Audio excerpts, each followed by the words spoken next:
할렐루야. 플래너시 예배에 오신 여러분들 환영하고 축복합니다. 날씨가 많이 춥죠?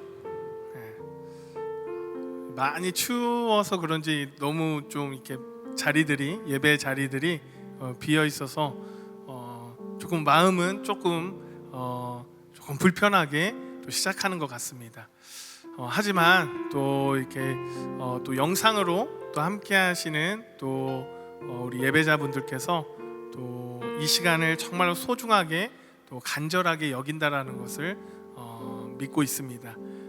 그렇기 때문에 이 자리가 더욱더 하나님의 영광을 나타내는 그러한 자리가 되기를 간절히 소망합니다.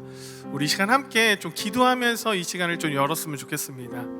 주님, 오늘도 이 예배를 하나님께서 함께하여 주시고 이 예배를 통하여서 우리의 그 모든 것들을 드릴 수 있는 거룩한 예배, 또 사랑의 예배, 그리고 소망의 예배가 될 수 있도록 주님 역사하여 주시옵소서. 우리 이런 마음을 가지고 함께 기도하며 나아가길 원합니다. 함께 기도합니다. 사랑하신 하나님 아버지, 감사합니다. 오늘도 우리 가운데 임재하시는 주님의 영광됨이 하나님 이 예배의 자리에 하나님 일어나길 원합니다. 주님 함께하여 주시옵소서. 주님 우리의 마음을 다시 한번 통념하여서 하나님의 영광을 나타낼 수 있는 아버지의 예배가 될 수 있도록 주님 함께하여 주시옵소서. 주님 함께하여 주시옵소서. 하나님도 오셔서, 하나님도 오셔서 하나님 주님의 은혜가 이 자리에서 쏟아지길 원합니다. 주님의 은혜가 하나님의 영광되기 원합니다. 주님 도와주시고 인도하여 주시옵소서. 주님 역사하여 주시옵소서. 주여 주여 주여. 하나님도 오셔서, 주님도 오셔서 하나님 오늘도 우리 가운데 함께 하시는 주님을 바라보며 예배하며 나아가길 원합니다. 주님 도와여 주시옵소서. 주님 인도하여 주시옵소서.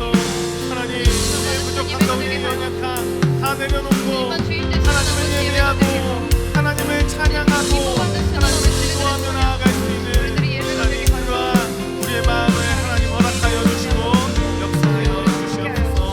주님 도와여 주시옵소서.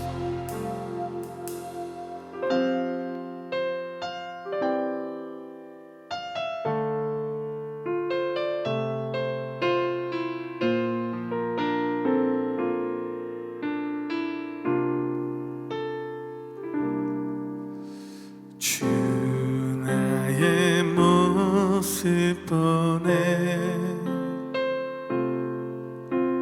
상한 나의 맘 보시네 주 나의 눈물 안에 홀로 울던 맘 아시네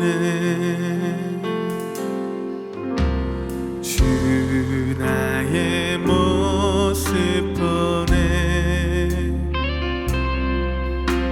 상한 나의 맘 보시네 주 나의 눈물 안에 홀로 울던 맘 아시네 세상 소망 다 사라져가도 주의 사랑은 끝이 없으니 살아가는 이 모든 순간이 주의 힘을 나는 믿네. 우리 한 번 더 고백하며 나아갑니다. 주 나의 모습 보네 주 나의 모습 보네 상한 나의 맘 보시네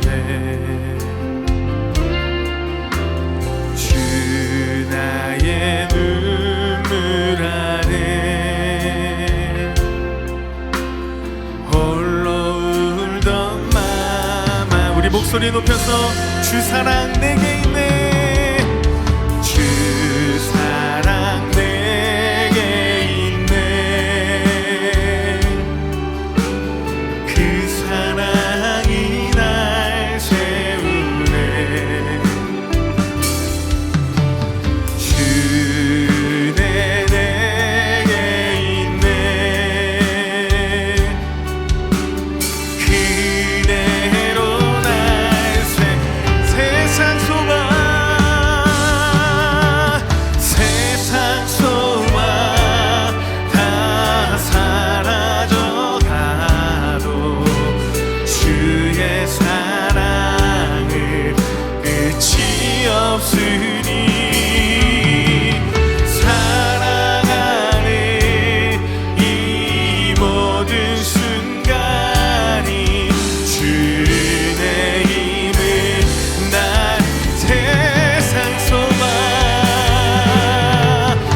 되시며 은혜 되시는 주님, 오늘도 우리 예배 가운데 함께하여 주셔서 우리가 정말로 하나님을 의지하며 나아갈 수 있는 거룩한 예배가 되게 하여 주시옵소서.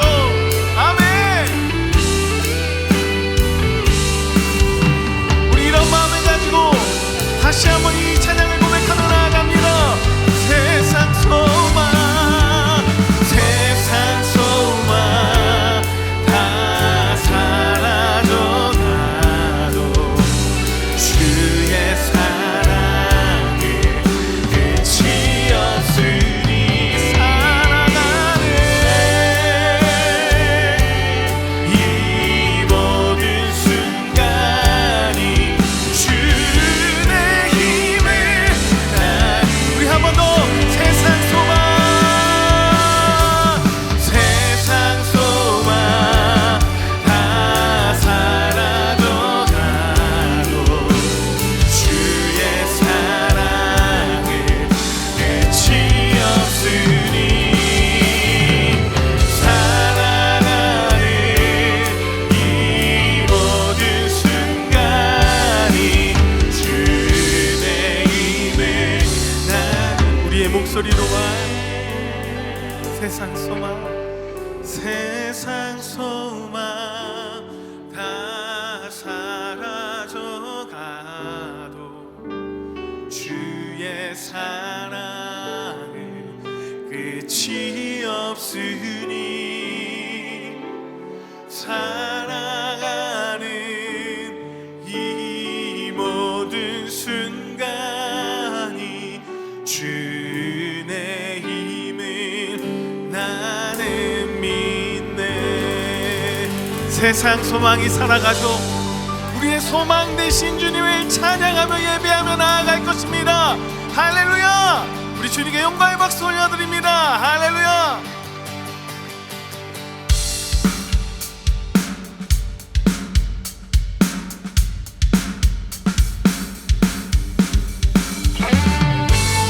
우리는 모든 것 매일매일 주님을 감사하며 소망 되시고 희망 되시는 그 주님을 예배하며 찬양할 것입니다. 할렐루야.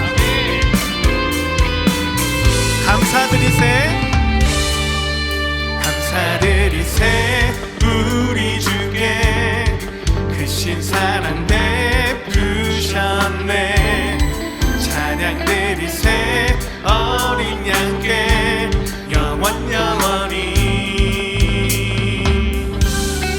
감사드리세 우리 주께 크신 사랑 베푸셨네. 찬양드리세 어린 양께 영원히 감사해, 감사해.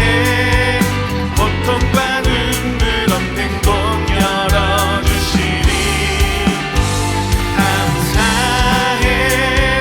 모든 만물 새롭게 되는 그날 주시니 그날에 열방과 모든 민족들 찬양하니 새하늘과 새 땅에 끝나 기뻐 노래하리. 우리 모두 일어나서 함께 찬양해볼까요? 감사드리세 우리 주께 크신 사랑 베푸셨네. 찬양드리세 어린 양께 영원히 감사드리세, 감사드리세 우리 주께 크신 사랑 베푸셨네. 찬양드리세 어린 양께 영원히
주님 한 분만으로 만족하기에 간절히 소망합니다. 그런 주님을 우리 이 시간 이 찬양으로 고백하며 나아가길 원합니다. 사람을 보며 세상을 볼 때 만족함이 없었네. 나의 하나님 그분을 뵐 때 나는 만족하였네. 사람을 보며 세상을 볼 때 만족함이 없었네. 나의 하나님 그분을 뵐 때 나는 만족하였네. 저기 빛나는 태양을 보라. 또 저기 서 있는 산을 보아라. 천지 지으신 우리 여호와 나를 사랑하시니. 나의 하나님 한 분만으로 나는 만족하겠네. 아멘. 우리 한 번 더 사람을 보며 세상을 볼 때 만족함이 없었네. 나의 하나님 그분을 뵐 때 나는 만족하였네. 사람을 보며 세상을 볼 때 만족함이 없었네. 나의 하나님 그분을 뵐 때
하나님의 그늘 아래 내 모든 것 다 내려놓고 나 잠잠히 주를 묵상하네. 그 놀라우신 은혜를 끝이 없는 주의 사랑 강물 되어 흘러 내 영혼에 자유함 주시네. 날 새롭게 하시네.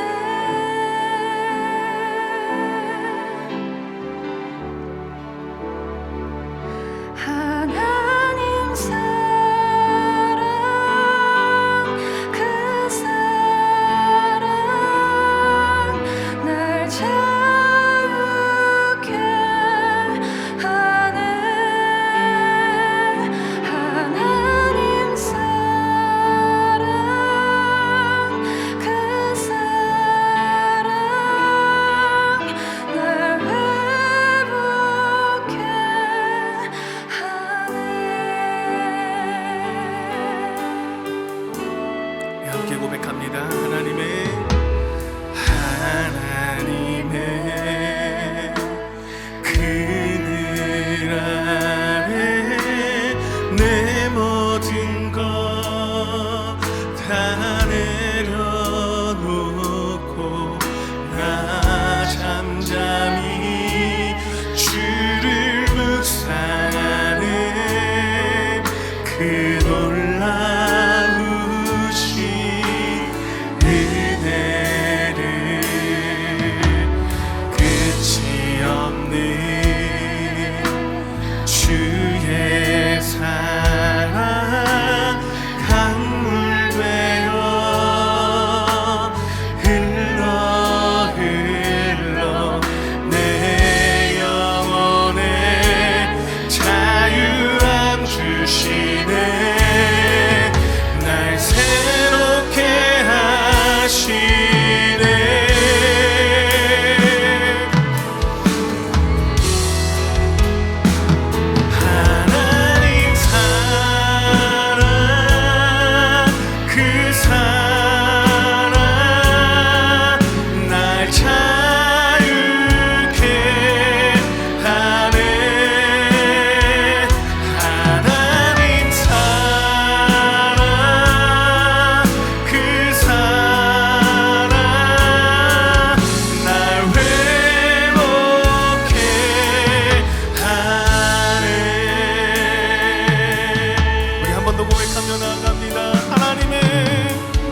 고백하며 나아갑니다. 놀라운 사랑, 놀라운 사랑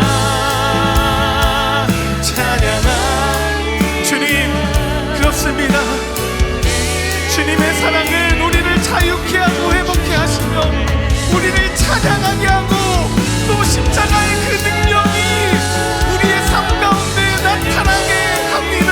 주님, 오늘도 이 예배 가운데 그 주님의 은혜가, 주님의 사랑이, 주님의 능력이 나타나게 하여 주시옵소서. 우리로 마음을 가지고 주여 한번 외치면서 기도합니다. 주여, 주여, 아버지, 주님의 능력, 주님의 우리 앞뒤 잡으면서 한번 인사하겠습니다. 참 잘 오셨습니다. 참 잘 오셨습니다. 너무 참 잘 오셨습니다. 전주에서 영하 10도, 11도까지 내려가는 것은 참 보기 드문 날씨이고 온도인데, 이 차가운 날씨 속에서도 주를 예배하기 위해 모인 정말로 예배자 한 사람 한 사람을 주의 이름으로 존경하고 축복합니다.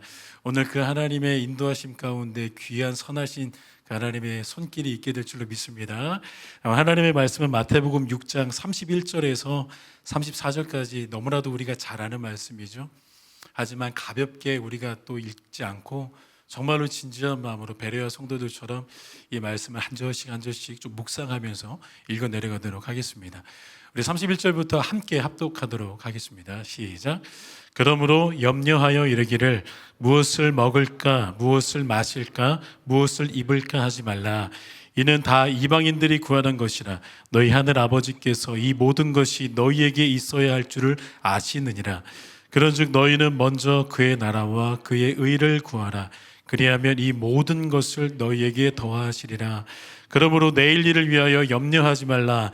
내일 일은 내일이 염려할 것이요 한날의 괴로움은 그날로 족하니라. 아멘. 오늘 말씀의 제목을 저는 하나님의 나라와 염려라고 이렇게 지어봤습니다. 여러분, 2025년도 새해 복 많이 받으시길 바랍니다. 이미 우리가 받은 예수 그리스도의 복이 여러분들의 삶 가운데 더 충만하게 되어지기를 진심으로 축복합니다. 25년도를 시작하면서 저는 첫 번째로 이렇게 여러분들과 하나님의 나라에 대해서 조금 말씀 그리고 은혜를 나누면 좋겠다라고 생각을 해서 별로 고민하지 않고 이 본문, 이 주제를 가지고 여러분들 앞에 섰습니다. 농구 선수였던 서장훈 씨 여러분들 다 잘 아실 겁니다. 요즘에는 저는 최근에 그 TV에서 이혼 숙녀라는 프로그램 다들 잘 아시죠? 한 번씩 아내랑 TV를 보면서 이혼 숙녀를 보면 딱 멈추고 조금 시청하는 편입니다. 그런데 이혼 숙녀의 메인 어떻게 보면은 MC가 서장훈 씨라는 게 참 아이러니합니다. 그분이 사실 이혼한 대표 연예인이잖아요. 그래서 다른 사람들은 조언해도 저분은 조언을 못할 것 같은데 저분이 더 확실하게 조언해 주는 걸 보면서 참 아이러니한 것을 많이 느끼는데, 그 이혼 숙녀를 통해서 좀 많이 은혜를 받아요. 어떤 은혜를 받냐면은 남자 출연진의 어떤 좀 잘못된 부분들도 보고, 또 여자 출연진의 좀 잘못된 부분들, 그러면서 막 욕하다가도 결국에는 그 너머에 큰 상처가 있었고 가정 안에 불화들이 있었고 부모님으로부터 받은 그 아픔들 때문에 결국에는 그들도 피해자인데 그 피해자가 가해자의 모습으로 나오는 것을 보면서 은혜를 많이 받습니다. 사실 참 누구 하나 나쁜 사람 없고 환경이 그렇게 만들었고 또 어떻게 보면 더 큰 좀 범위로는 사회가 그렇게 만들었구나. 우리 모두의 잘못이고 우리 모두가 다 하나님의 나라를 이루지 못한 우리의 실수이구나라는 이런 생각들이 많이 들어와서 많이 회개도 하는 편이고 은혜를 받으면서 그 프로그램을 종종 보는 편입니다. 그런데 거기에서 이제 서장훈 씨가 많은 이야기를 하는데, 본래 그 서장훈 씨가 한편으로는 많은 강의를 하지 않았습니까? 그래서 오프라인 세상에서는요, 코로나가 터지기 전에 독설 강의로 많이 유명했다고 하더라고요. 수도권에서, 그 다음에 뭐 대학에서 많은 독설 강의로 유명했던 사람이라고 하는데, 그가 한 번은 청년들을 딱 대상으로 해서 청년들이 딱 들었을 때 너무나도 통쾌하고 속 시원한 말 한마디를 했습니다. 인생에 어떻게 보면 성공한 선배로서 어떠한 조언을 했냐면, 청년 여러분들, 여러분들이 하고 싶은 대로 하면서 사십시오. 이렇게 뭔가 통쾌하고 시원한 말을 했습니다. 항상 청년 세대는 어른들로부터 이거 하면 안 돼, 이거 하면 안 돼 이렇게 억압 압박받고 뭔가 우겨 쌓여져 있는 그런 가치관 속에서 살다가 그 인생에 나름 성공한 주식에서도 그다음 부동산에서도 성공한 그 인생의 선배의 그 통쾌한 조언이 청년들에게는 굉장히 큰 감동으로 왔었던 것 같습니다. 그런데 여러분, 사실 여러분들이 하고 싶은 대로 하십시오, 이 말이 그 어두운 터널을 뚫고 가고 있는 그 청년 세대와 청소년들에게 사실 진리의 말씀처럼 빛나서는 안 되는 말인 것 같습니다. 하고 싶은 대로 하십시오. 사실 이 말을 어떻게 제3자가 누군가에게 할 수 있겠습니까? 그거 누가 책임지겠습니까? 책임질 수 없는 그 3자의 누군가가 하고 싶은 대로 하십시오라고 말하는 것은 사실 조금 조심해야 되는 말인 것 같습니다. 특히나 영향력 있는 사람의 입장에서는, 또 공인으로, 연예인으로서는 그런 말들을 조금 조심해야 되는 게 맞는 것 같습니다.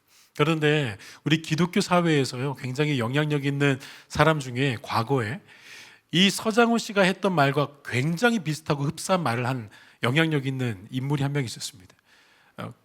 뭐 많은 영향력 있는 사람들이 있겠지만 종교개혁자 루터, 또 칼빈, 그 다음에 어거스틴, 이 3대 사람을 많이 거론하긴 합니다. 그런데 이 어거스틴이라는 사람이 과거에 요한일서 강해를 했었는데, 그 요한일서 강해에서도 이런 말을 한번 했습니다. 하고 싶은 대로 하십시오. 하고 싶은 대로 하십시오. 뭔가 지금 서장훈 씨가 했던 그 독설 강의에서 나온 시원한 멘트랑 비슷하지 않습니까? 하고 싶은 대로 하면서 살아가십시오. 그런데 이 서장훈 씨가 했던 말과 어거스틴이 했던 말 중에 굉장히 큰 다름이 하나 있습니다. 서장훈 씨는 그냥 하고 싶은 대로 하면서 사십시오라고 말했지만, 어거스틴은요, 그 말 바로 앞에 이 한 단어가 전제되어져 있습니다. 사랑하십시오. 그리고 하고 싶은 대로 하십시오.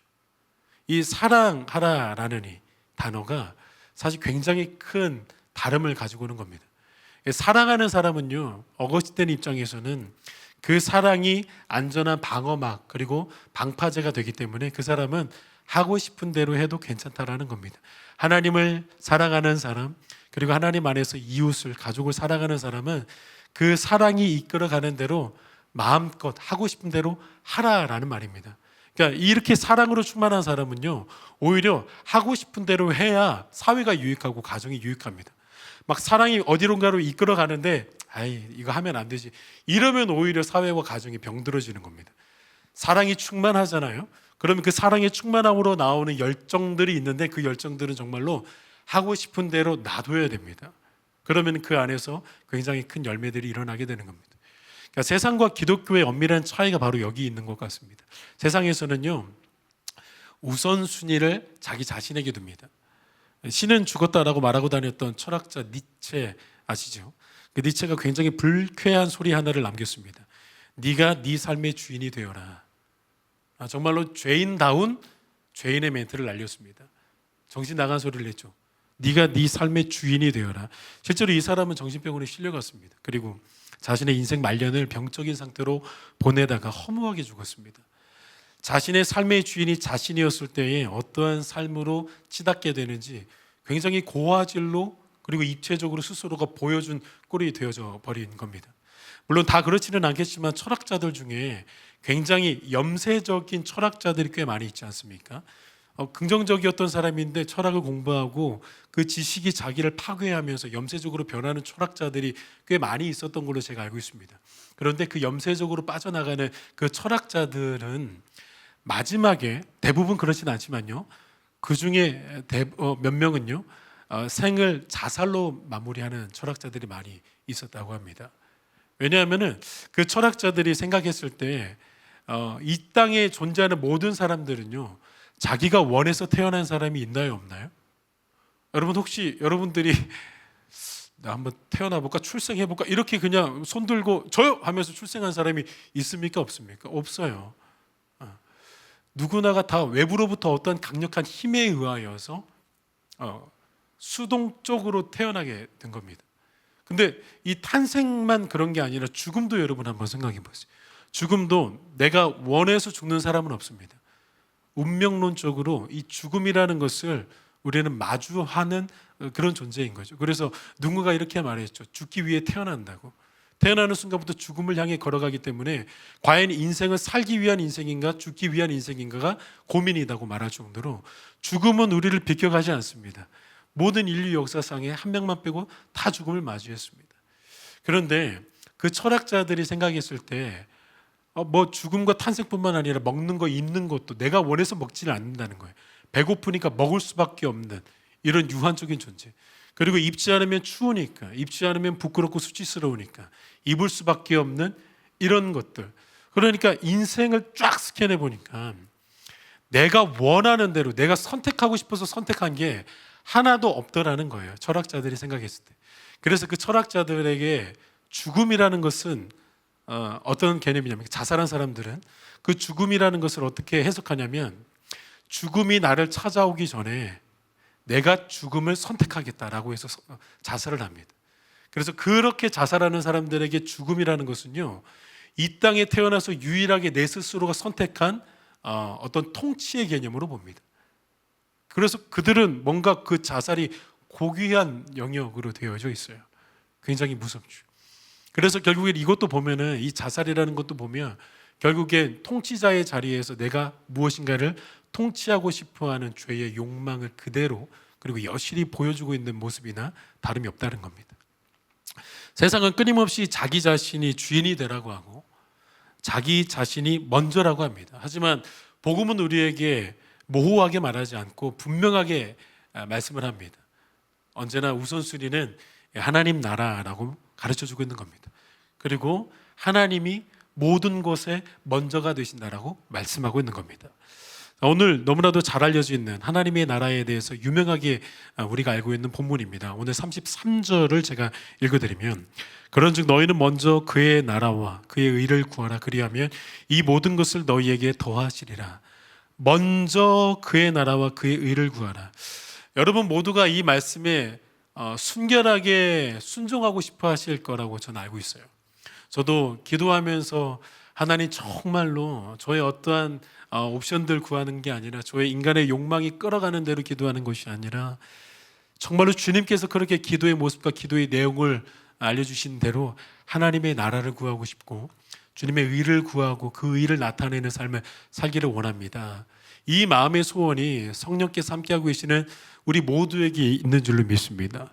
이게 우리의 마음의 소원이고 마음의 열망이지 않습니까? 주님, 저 부족해요. 너무나도 부끄럽고 죄의 쑥대밭이 되고 있는 그런 환경들 속에서 살아가는 경우도 많이 있지만, 그래도 제 마음에 진짜 거부할 수 없는 소망이 있어요. 주님, 저 정말로 하나님의 나라를 실현하고, 제가 있는 곳이 하나님의 나라, 제가 가는 곳도 하나님의 나라, 제가 어디에 있든지 하나님의 나라의 향기만 있기를 원합니다. 이 마음의 소원이 우리 모두에게 있는 줄로 믿습니다. 그런데 이 하나님의 나라에 사로잡힌 인생, 이 하나님의 나라에 집중하는 인생을 살려면 우선적으로 먼저 해결해야 되는 부분이 있다는 거예요. 하나님의 나라를 이루면서 살고 싶어요. 2025년도, 24년도까지는 내 나라, 내 왕국이었지만 내가 25년도부터는 정말로 내 시간, 내 물질, 내 관계, 내 가정, 내 직장, 내가 속한 교회 공동체, 정말로 하나님의 나라를 이루고 싶습니다. 이런 마음의 소원이 있는 사람들은요, 그 소망 하나 가지고는 안 된다는 거예요. 무엇인가 해결을 받아야 된다라고 주님이 말씀을 하시고 가르쳐 주시는 거예요. 이게 해결되지 않으면 그 마음의 소원을 이룰 수 없다라고 말씀을 하고 있는 겁니다. 그러면 그 해결해야 되는 가장 먼저 되는 그 명제가 무엇이냐? 오늘 주님이 가르쳐 주시는 거죠. 31절과 34절 말씀을 보면 어떤 단어로 쌓여져 있는지 여러분 잘 보시길 바랍니다. 그러므로 염려하여 이르기를 무엇을 먹을까, 무엇을 마실까, 무엇을 입을까 하지 말라. 그리고 34절이죠. 그러므로 내일 일을 위하여 염려하지 말아라. 내일 일은 내일이 염려할 것이 한날의 괴로움은 그날로 족하니라. 여러분, 하나님의 나라의 말씀이 가운데 샌드위치처럼 가운데 딱 있는데, 그 앞에와 그 뒤에가 염료로 이렇게 우겨 쌓여져 있는 것을 보고 계시죠. 그러니까 이 염려가 해결되지 않으면 하나님의 나라에 집중할 수 있다, 없다? 없다라는 거예요. 하나님, 제가 진짜 하나님 나라 선두주자로 살고 싶어요. 그럴 때 우리 주님은 우리에게 말씀을 하세요. 염려 해결해야 된다고. 이게 가장 먼저 우리가 끊어내야 되는 첫 번째 스텝입니다. 여기에서 모든 것들이 다 판가름 내려오신다라고 우리 주님이 분명하게 가르쳐 주고 계시는 겁니다. 여러분, 이거는요 거의 암기해 놓으셔야 됩니다. 하나님의 나라의 공식과도 같습니다. 하나님의 나라를 이루기 위해서, 그리고 우리 기도 가운데에도 하나님의 나라와 뜻을 위해서 순결하게 기도하기를 원하는 사람은요, 이 염려라는 종목을 반드시 졸업해야 되고, 이 염려를 하나님 안에서 해결해야 된다는 거예요. 데일 카네기라는 사람이 근심이요 안녕이라는 책을 썼는데요, 이 책에서 이렇게 소개합니다. 세계 병상에 누워있는 환자들 50%는 염려와 근심 때문에 생긴 신경성 질병이다 라고. 그러니까 어디 위가 아파요, 이거 위 아픈 것도 결국에는 그 염려와 근심 때문에 생긴 신경성 질병이라는 거예요. 그리고 막 뭔가 다리가 시려워요, 막 하체가 시려워요, 무릎이 시렵고 발목이 시렵고 막 좌골이 시려워요. 그 나이 들어서 그런 게 아니라 그것도 결국에는 혈관 쪽에 문제가 있는 거고, 뭐라 그러죠? 혈액 순환에 문제가 있는 건데, 그 혈액 순환도 결국에는 염려와 근심 때문에 순환이 잘 안 되고 있어서 그런 증상들이 일어난다는 거예요. 그러니까 여러분, 그거 굳이 한의원 가기 전에 말씀 앞에서 여러분들을 점검하시기를 축복합니다. 그러니까 그 모든 것들이 전부 다 염려와 근심 때문에 우리의 몸에서 일어나는 증상들이다라고 사람은 이야기했습니다. 여러분, 그러면은요, 이 염려에 대해서 우리가 먼저 좀 알아야 되는데, 해부해야 되는데, 이 염려라는 단어를 조금 뒤져보니까 그 원어의 뜻이 이렇더라고요. 마음이 나뉜다라는 의미를 가지고 있더라고요. 염려는 마음이요 나누어진다라는 거예요. 생명의 근원이 되는 게 우리의 마음이고, 우리를 이끌어가는 원동력이 바로 우리의 마음인데, 그 마음이 나누어진대요. 나누어진대요. 성경에서 실제적인 예를 들어보면 유명한 예죠. 가나안 정탐을 이제 12명을 보내지 않습니까, 모세가? 근데 여호수아와 갈렙은 그 정탐을 끝내고 와서 그대로 믿음으로 보고를 합니다. 그들은 우리의 밥이라고. 그런데 그 10명의 정탐꾼들은 본 거는 똑같은데 신앙 고백과 어떤 정탐 보고를 할 때 완전히 다른 고백을 합니다. 우리는 그들 앞에서 메뚜기 같다고, 우리가 사로잡혀 먹힐 것 같다고. 맞아요. 거기에는 정말로 포도가 너무 포도송이가 막 한 사람이 거의 들고 가야 될 정도로 젖과 꿀이 흐르는 비옥한 땅인데, 하나님이 말씀하신 그 땅인데, 비옥한 건 비옥한 건데 우리는 저기에서 밥이 될 수밖에 없다고, 우리가 밥이 될 것 같다라고 이렇게 정탐보고를 합니다.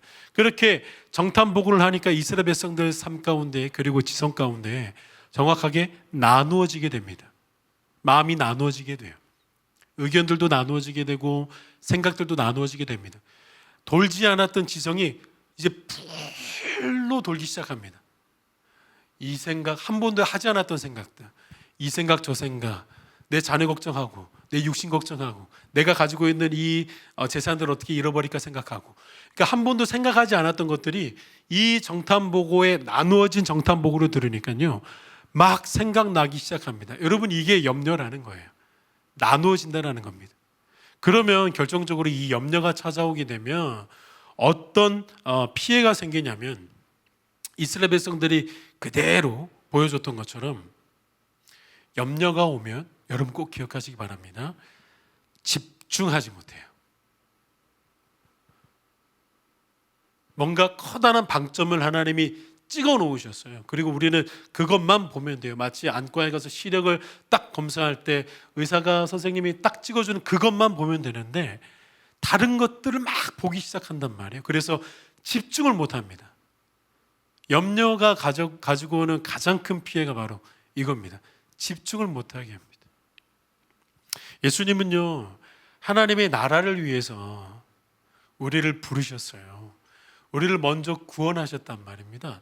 다른 사람들보다 우리가 뭐 더 잘나고 경건하고 거룩해서 우리를 더 이렇게 먼저 구원하신 게 아니라, 분명한 사명이 있고 소명 가운데 우리가 행해야 하는 그런 것들이 있기 때문에, 그게 바로 하나님의 나라인데, 그 하나님의 나라를 이루기 위해서 우리를 불러내셨는데 그 하나님의 나라에 집중하지 못해요. 염려가 찾아오게 되면은요. 그래서 예수님도 오늘 본문을 통해서 하나님의 나라를 구하라는 말씀을 하시기 바로 전에 먼저 이 염려에 대해서 수술하고 계시는 거예요.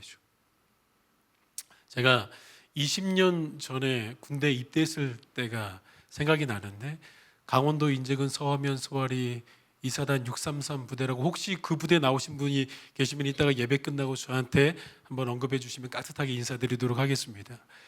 아 정말로 추웠던 곳입니다. 제가 20살 때 더운 걸 너무 싫어하는 사람이었는데 누가 강원도에는 여름에도 시원하다는 가짜 뉴스를 퍼뜨리는 바람에 시키지도 않았는데 광주에 살고 있었으니까요. 시키지도 않았는데 후방을 지원하는 것이 아니라 강원도에다가 제가 이렇게 자원 입대하는 이런 인생의 좀 큰 실수를 하게 되었던 때가 있었습니다. 강원도는요 더운 거 똑같이 덥더라고요. 근데 추운 거는 월등히 춥습니다. 지금 영하 10도인가 11도 되는데 뭐 이 정도는 강원도 갔다 오신 분들은 아시잖아요. 시원한 겁니다. 겨울에는요. 진짜 저는 그때 28도까지인가 내려갔었던 것 같아요. 제가 군 생활했을 때. 제가 있었던 곳이 산 중턱이어서 눈이 한번 오면 진짜 허리춤까지 옵니다. 진짜 하나님에게 너무나도 죄송하고 좀 경박한 말이긴 하지만 하늘에서 쓰레기가 내렸습니다. 너무 힘들었습니다. 자고 일어나면은요 이게 넉가래로 이렇게 밀면 쓰는 정도가 아니라 삽으로 무조건 퍼서 2배, 4배로 쌓이는 것들이 계속해서 퍼 내려가야 되는 그 쓰레기를 치웠던 때가 있었습니다. 그런데 제가 군입대했던 날이 저에게는 좀 잊혀지지 않는 날입니다. 왜냐하면 제가 추억 하나를 좀 선명하게 만들어 놓는 날이었는데 제가 친구들이랑 광주에서 저 군대 입대한다고 좀 가까운 친구들이 차를 이렇게 빌려가지고 강원도 춘천까지 데려다 줬는데 그게 너무나도 고마워서 하루 전날 출발을 해서 맛있는 닭갈비를 제가 푸짐하게 사줬습니다. 그리고 이제 숙박비까지 다 계산해서 마련해 놨었는데 이 돼지들이 하도 먹성이 좋아가지고 닭갈비를 너무 많이 먹은 겁니다. 그래서 숙박비까지 다 먹어버린 거예요. 근데 이제 제가 어떻게든 좀 해줘야 되겠고 그 친구들도 대학생이다 보니까 돈은 없고 그래서 계산해 보니까 찜질방에서 겨우겨우 잘 수는 있겠더라고요. 그래서 찜질방에 데려갔습니다. 그때 한참 보석 사우나들이 유행하고 있었던 때였습니다. 찜질방이 너무나도 화려한 로마 궁전과도 같이 흥행하고 있었던 때였습니다. 그래서 춘천의 백이보충대 인근에 있는 좋은 찜질방에 갔습니다. 그래서 딱 찜질방에 갔는데 목욕탕을 먼저 또 들어가지 않습니까? 목욕탕에 딱 들어갔는데 제가 그때 수영을 좀 좋아했던 때라 입대하기 전에 시원하게 냉탕에서 수영 한번 하고 가야 되겠다. 이런 마음을 가지고 냉탕 끄트머리에 서서 남자는 뭐니 해도 다이빙을 잘해야 되지 않습니까? 뭐 선녀처럼 거기 냉탕에 입수하는 사람이 어디 있어요? 남자 중에 그 남자 아니죠. 멋지게 다이빙 해가지고 입수해야죠. 근데 제가 보시다시피 안경을 쓰고 있어요. 안경 벗으면 마이너스 시력이어서 안경을 벗고 다이빙을 하려고 다이빙대에 딱 쏟습니다. 그래서 별점 5개 그다음에 평점 한 10점짜리 정도 되는 그 자세를 하고 다이빙을 했습니다. 냉탕에서. 그 순간부터 저의 군 생활은 미리 꼬이기 시작했습니다. 안경을 벗고 뛰어가지고 물의 수심을 못 보는 거예요. 그런데 그때가 물이 빠지는 시간대였습니다. 그래서 이 육중한 몸을 가지고 다이빙을 했는데 얼굴로 떨어진 거죠. 그리고 무릎으로 떨어지고 딱 현기증을 느끼면서 수면 위로 올라왔습니다. 그런데 너무 힘들고 뭔가 어디가 아픈데 어디가 아픈지 잘 모르겠는데 주위에 있었던 제 친구들이 저를 딱 보더니 첫 마디가 뭐냐면 야 이빨 어디 갔어? 앞니가 산산조각 나버린 거예요. 지금 몇 시간 후에 제가 군 입대를 해야 되는데 앞니빨 하나가 완전히 산산조각 나고 무릎이 깨져버렸습니다. 오른쪽 무릎이 깨져버렸습니다. 그래서 제 친구들이 그때 의학적인 지식이 없어가지고 이거 빨리 이빨 찾아가지고 봉합해 뭐 붙여야 된다고 물안경 어떤 아이가 물안경을 가지고 냉탕에서 놀고 있었는데 그 아이 물안경 뺏어가지고 그 이빨 찾아다니는 제 친구들이 있었습니다. 그거 이빨 찾기는 찾았는데 그거 어떻게 안 되더라고요. 그래서 내일 당장 지금 몇 시간 후에 입대는 해야 되겠는데 이빨은 깨져가지고 퍼렇게 신경이 돌출돼서 숨도 못 쉬어요. 입으로 숨 쉬는 순간 그 찌릿찌릿한 것 때문에 숨도 못 쉬어요. 비나죠. 무릎은 깨져가지고 걷지를 못하고 있죠. 말씀드렸던 것처럼 이제 입대해야 되는데 그래서 그날 새벽같이 거기 그 인근에 있는 치과 앞에서 계속 기다리고 있었습니다. 그래서 의사 선생님이 오자마자 제가 바로 입대해야 되니까 이것 좀 어떻게 해달라고 해서 근데 감사하게도 그때 그 치과 의사 선생님이 군의관 출신이에요. 그래서 군의관 선생님이 신경을 죽이는 이런 시술을 해줘가지고 그 신경을 죽인 상태로 이빨 빠진 상태로 쩔뚝거리면서 겨우 입대는 하게 되었습니다.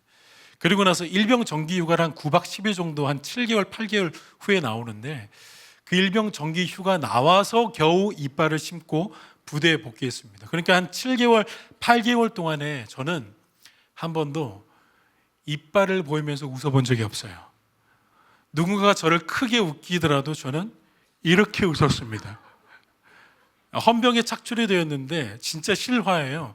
헌병에 착출이 되었는데 헌병 그 착출하는 그 장교가 갑자기 마지막에 착출한 사람들을 다 데리고 이빨 검사를 합니다. 그래서 제가 웃고 있는데 지금 제 이빨이 빠지니까 도로 보내버리더라고요. 실화예요. 그런 아픔도 있었습니다.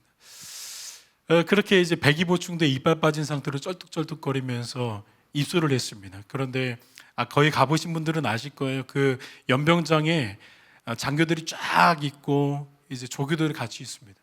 그때 이제 조교들이 조금 천사같이 해줘요. 왜냐하면 부모님들도 있고 친구들이 있으니까. 그래서 조교들이 이제 신병들을 조금씩 안내를 합니다. 가족들이랑 인사해 주세요. 친구들이랑 마지막 인사합니다. 얼마나 천사 같은지 몰라요. 그런데 배기보충대를 보면은요, 그 연병장에서 조금씩 가다가 마치 저기 문으로 들어가면서 안 보이는 쪽으로 들어가는 길이 있습니다. 그쪽으로 딱 들어가면은 커다란 체육관이 나와요. 그 체육관으로 이제 마치 병든 병아리들이 막 들어가는 것처럼 신병들이 아무렇지도 않게 그 사회에서 누가 이렇게 제식훈련하면서 걷습니까? 터벅터벅 걷죠. 그렇게 질서 없이 막 걷다가 체육관에 딱 들어오면은 그렇게 천사 같았던 사람들이 미가엘과 가브리엘 같았던 그 조교들이요, 갑자기 분위기가 바뀌기 시작합니다. 차렷, 열중시원, 정신 똑바로 앉혀라! 여러분에게 한 건 아닙니다. 거기서부터는요, 이제 사회에서 제끼며 살던 박영광이 아니라 정확한 군번이 주어지게 된 군인으로서의 삶이 본격적으로 시작하는 겁니다. 여러분, 그런데 그 실내 체육관에 들어가고 나서부터 정확하게 2년 동안 그 누구도 내일 무엇을 먹을까, 무엇을 입을까 걱정했던 순간은 없습니다. 걱정하는 사람도 없습니다. 내일은 뭐 먹지? 내일 먹을 거 있나? 내일 입을 거 있나? 걱정하는 군에는요, 지금 대한민국 60명 장병들 중에 한 사람도 없습니다. 어디에서 다 해줍니까? 나라에서 다 책임져 줍니다. 먹기 싫어서 귀찮은데 막 먹어가지고 짜증났던 적은 있어도 먹을 게 없어가지고 왜 먹을 게 없지라고 불평해 본 적은 한 번도 없습니다. 그게 맛이 없고 옷이 마음에 안 들어서 짜증났던 적은 있어도 못 먹고 못 입었던 적은 없습니다. 군인들은요, 분명한 사명이 있어서 부름을 받은 장병들입니다. 그래서 그 사명과 그 책임과 그 막중한 소명 때문에 나라에서 그런 거 신경 쓰지 말고 그 일에만 전심전력하라고 다 책임져 주는 거예요.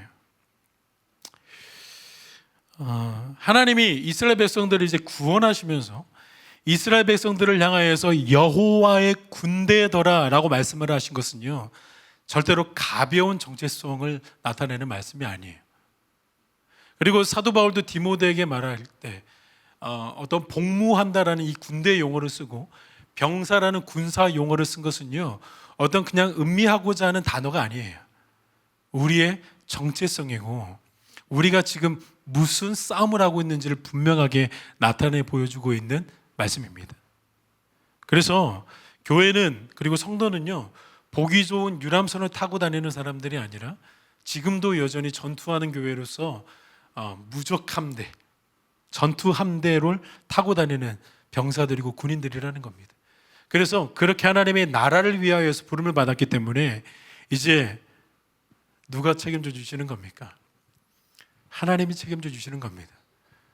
하나님이 우리 대한민국 나라보다, 우리 대한민국 국방부보다 더 전능하신 분이고 더 우리를 책임져 주시는 분임을 믿습니다. 아니, 우리나라도, 그리고 미군도 우리를 이렇게 책임져 주는데 하나님이 우리의 삶 가운데 하나님의 나라를 위하여서 몰입하고 순종하겠다라고 걸어가는 그 하나님의 나라의 군인들을 책임져 주시지 않으시겠습니까? 그러니까 여기에 대한 우리의 믿음의 반응이 있어야 되는 줄로 믿습니다. 그 염려, 걱정을 뜻하는 영어 단어 월이라는 단어를 좀 유래를 살펴보니까요, 이빨로 목을 물어뜯어 질식시킨다라는 의미에서 생겨난 단어라는 것을 알게 됐습니다. 그러니까 이빨로 목을 물어뜯어서 질식시킨대요. 천천히 질식시킨대요. 그러니까 뭐가 생각나세요? 인간 사회가 아니라 이제 짐승의 사회, 그러니까 동물의 세상이 생각이 나시죠. 먹이 사슬에서 최상위 포식자가 뭐 호랑이, 또 뭐 표범이 최상위 포식자인데, 그 최상위 포식자가 이제 하위 포식자를 잡아 죽일 때에 목을 물어 뜯습니다. 강한 턱 힘을 가지고 물어 뜯습니다. 그리고 거기서부터 천천히 숨이 막히고 피가 쏟아져 나올 때까지 기다립니다. 계속 기다립니다. 그런데 이 염려가 마치 그렇더라는 거예요. 우리 삶 가운데 염려가 딱 찾아오면은 우리는 어떻게 되냐면, 우리의 마귀가 우리의 목을 딱 잡아 물고 천천히 생명의 주가 되는 그 피가 계속해서 흘러내려가게 합니다. 그래서 이내 산소가 공급이 되지 않아요. 그러면 결국에는 괴사에 이르게 됩니다. 우리의 신앙도, 우리의 인생도 우리가 물린 건 염려라는 이빨 하나인데 거기에서부터 괴사가 시작돼요. 인생의 괴사, 신앙의 괴사, 하나님을 향한 열망의 괴사가 거기서부터 시작되는 거예요. 다 거기로 빠져나간다는 거예요. 그러니까 우리가 이 염려를 절대로 가볍게 생각하시면 안 됩니다. 뭐 그 염려, 모든 사람들이 보편적으로 하는 염려들인데 뭐 우리가 그걸 피할 수 있겠어? 우리 의식주 플러스 알파가 염려인데 그 염려를 뭐 우리가 왜 이겨낼 필요가 있어? 이렇게 생각하시면 안 되는 영역입니다. 왜 예수님께서 이 염려라는 것을 특별하게 강론하셨겠습니까? 하나님의 나라를 강론하실 때 왜 염려를 그렇게 앞뒤로 계속 싸매면서 말씀을 하셨겠습니까? 이게 너무나도 중요한 영역이기 때문에 그래요. 오늘 예수님이 이 하나님의 나라의 군사들로 부름을 받은 저와 여러분, 제자들에게 염려를 어떻게 치료하시는지를 우리가 주목해 볼 필요가 있는 거예요. 32절, 이는 다 이방인들이 구하는 것이라 너희 하늘 아버지께서 이 모든 것이 너희에게 있어야 할 줄을 아시느니라. 자, 이제 예수님이 치료해 주세요. 이는 다 이방인들이 구하는 것이라 너희 하늘 아버지께서 이 모든 것이 너에게 있어야 할 줄을 아시느니라. 그러니까 염려를 어떻게 해결해 주려고 하시나요? 아버지라는 단어가 여러분 보이시죠? 그러니까 염려는요, 상황이 종결돼서 해결되는 게 아니에요. 예수님이 우리에게 가르쳐 주시는 본질은요, 복음 안에서 창조적인 관계가 회복되어질 때 그때 비로소 염려의 병에서 구원을 받을 수 있다라고 말씀을 하고 있는 겁니다. 하나님이 내 아버지임을 확인하는 것. 그러니까 그 하나님을 하늘 하나님이라고 말씀을 하고 있잖아요. 하늘 아버지라고 말씀을 하고 있는 거잖아요. 통치를 말하고 있어요. 하늘은 그 어떤 것도 막아낼 수가 없어요. 그 예수님께서 하늘 아버지께서 우리에게 무엇이 필요한지를 다 알고 계신다. 하늘 하나님이 우리의 아버지가 되신다. 이 복음 안에서의 창조적인 관계의 회복이 우리의 마음과 우리의 영혼 가운데에 깊이 회복되어지게 될 때에 우리가 정말로 해결하고 싶었던 그 염려가 해결되어진다라는 사실을 여러분 믿으시기를 축복합니다. 이게 회복되지 않으면 염려는 졸업될 수 없어요. 관계의 회복이 염려의 회복이 되는 거예요. 조지 밀러라는 사람이 이런 말을 했어요. 믿음의 시작은 염려의 끝이요, 염려의 시작은 믿음의 끝이다. 염려하고 계십니까? 여러분의 믿음은 곧 죽을 것입니다. 믿기로 작정하셨습니까? 여러분의 염려는 죽게 될 것입니다. 저는 이 조지 밀러의 말이 우리에게 도전이 됐으면 좋겠어요. 그러니까 염려와 믿음은 지금 싸우고 있어요. 그런데 이 믿음이 염려를 몰아내는데 조금 더 고차원적으로 믿음은 믿음인데 어떤 믿음이냐면 단순히 신을 믿는 믿음이 아니라 그 신이신 하늘 하나님께서 저와 여러분의 각 사람의 아버지가 되신다라는 그 믿음이 염려를 몰아내는 줄로 믿습니다. 그 하나님이 우리를 책임지고 계시고 그 하나님이 우리를 안고 가고 계신다라는 거예요. 안고 가고. 근데 그 하나님의 인도하심과 하나님의 보살핌은요, 예수 그리스도 안에서 회복되어지는 거예요. 그러니까 그 근거와 출처가 우리가 하나님 안에서 무엇인가를 멋지게 잘 해내서 우리를 인도하시고 우리를 품에 안으신 것이 아니라 예수 그리스도의 보배로운 피, 보혈에 그 근거가 있다라는 거예요. 그러면 여러분, 이 보혈이 변함이 없는 한 하나님이 우리를 안고 가시는 인도하심은 변하지 않는다라는 거예요. 그러니까 우리는 때로는 이런 종교적인 발상을 할 때가 있습니다. 우리의 잘못된 것으로 인하여서 우리를 감고 나시는 하나님의 인도하심이 떠났겠다. 여러분, 이거는 마귀가 주는 속삭임이에요. 이거는 물리치셔야만 하는 거예요. 그 예수 그리스도 안에서 우리를 품으신 하나님은요, 예수 그리스도의 그 보혈이 영원하기 때문에, 그 한 번의 피의 제사가 영원한 제사이기 때문에 우리를 인도하시는 그 하나님의 인도하심도 영원하다라는 겁니다. 여러분, 끊임없이 이 복음의 소식을 여러분들의 삶 가운데 들려주셔야 됩니다. 저는 전주에 올라올 생각이 없었던 사람입니다. 원래부터 광주에서 이제 고등학교, 대학교, 대학원까지 나왔고, 거기에서 사역적인 인프라도 네트워크도 잘 되어져 있어서 저에게는 참 편안하고 익숙한 도시가 광주라는 도시였습니다. 그래서 저는 인간적인 욕심으로 광주를 떠나고 싶은 생각이 한 번도 없었습니다. 그런데 제가 결혼을 하고 나서 저희 장인 어르신이 얼마 되지 않아서 갑자기 치유되기 힘든 소세포 폐암도 이제 일반 암이 있고 소세포 폐암이라고 거의 뭐 췌장암과 비슷하게 판정을 받는 암이 있습니다. 그 소세포 폐암을 진단을 받고 나서 내가 가족으로서 그리고 아내 남편으로서 해줄 수 있는 거는 전주에서 가능한 한 아버님이 소천하시기 전까지 많이 왕래하면서 추억을 쌓는 게 도리겠다라는 생각을 하게 되었습니다. 그래서 이제 갑작스럽게 전주에 올라오게 됐습니다. 그래서 아버님과 함께 많은 시간들을 보내다가 아내가 원래는 임신하기가 좀 힘든 몸이었어요. 여성으로서는 참 감당하기 힘들었던 세월들을 좀 보내야만 했습니다. 그런데 하나님의 전적인 은혜로 인해서 딸아이를 이렇게 임신하게 되었습니다. 만삭이 될 때쯤에 이제 아내와 함께 전북대 병원에 이제 진료를 받게 되었습니다. 그때 2020년도 2월 마지막 주간으로 제가 기억을 하고 있습니다. 그때 그 전북대 병원 의사 선생님으로부터 이제 출산을 준비해야 될 것 같다라는 소식을 듣게 되었습니다. 근데 그때 아내가 자연 분만을 하게 될지 아니면 제왕절개를 하게 될지가 조금 모호한 그런 상황이 좀 있었습니다. 그렇게 이제 오전에는 그 소식을 들었고, 근데 저녁쯤 되니까 또 하나의 소식을 듣게 됩니다. 장인어른의 임종을 준비해야 될 것 같다라는 이런 소식을 또 듣게 되었습니다. 그러니까 하루에 이 두 가지의 소식을 같이 들었어요. 물론 아내의 출산도 마음으로 늘 준비하고 있었습니다. 그리고 언제 부르실지는 모르겠지만 우리 장인어른의 소천도 임종도 마음으로는 늘 준비하고 있었습니다. 그런데 제가 준비하지 못한 부분이 하나 있었는데, 이 출산과 아버님의 임종이 같이 오게 될 것이라는 그 상황은 제가 준비해 본 적이 없었습니다. 그런데 그 하루에 아침과 저녁에 그 두 가지의 소식을 같이 들어버리니까 이제 온 가족이 패닉에 빠지게 되었습니다. 특히 저와 제 아내는 굉장히 큰 염려와 걱정, 근심이 막 쌓이기 시작했습니다. 다급해져서 제가 이제 새벽 그리고 밤마다 하나님에게 어떤 기도를 하게 되냐면, 다른 것들은 다 감당할 수 있겠는데 아내가 출산을 하게 되었을 때 바로 그때 만약에 아버님이 임종을 하게 되면 결국에는 아버님의 임종의 자리를 지키지 못하게 되는 데서 찾아오는 슬픔이 너무 클 것 같아서, 저도 크지만 제 아내가 너무나도 힘들어할 것 같아서 저희 장인어른이 정말로 가정적인 아버님이셨어요. 제가 봐도 참 이렇게 살 수가 있구나. 그러니까 그 아버지 밑에서 자란 제 아내는요, 그런 남편을 원하는데 제가 그렇게 못해줘가지고 늘 서운한 것 같아요.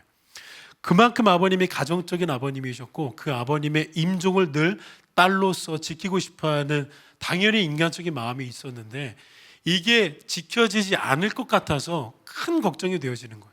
그래서 다급해서 제가 이제 새벽과 밤마다 뭐라고 중언부언하면서 하나님의 귀에 거의 외우다시피 기도를 하고 있는지 보니까요, 하나님, 제 아내의 출산과 아버님의 임종을 절대로 겹치게만 하지 말아 주십시오.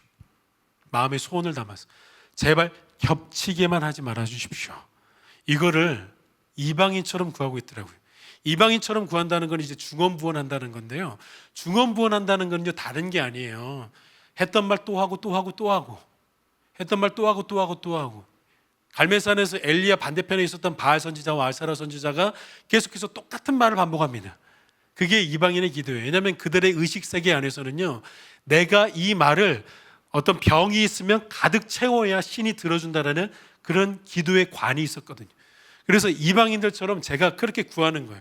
하나님, 아내의 출산과 아버님의 임종이 절대로 겹치지 않게 해주십시오. 한 번으로는 뭔가 마음에 성이 안 차요.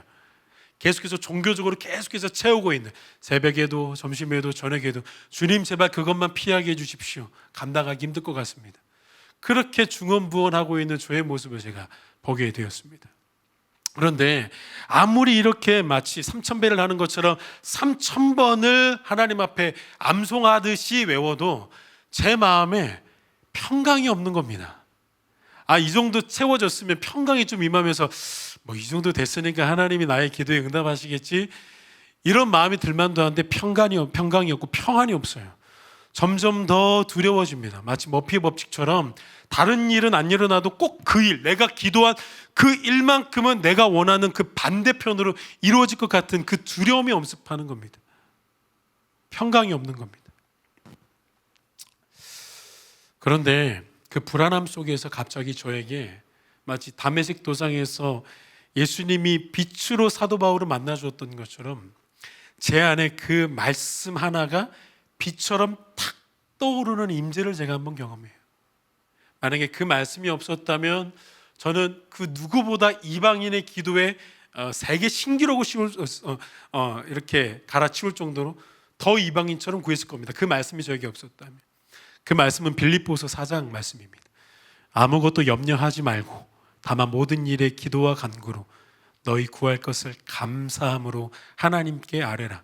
그리하면 모든 지각에 뛰어난 하나님의 평강이 그리스도 예수 안에서 너희 마음과 생각을 지키시리라. 아멘이세요?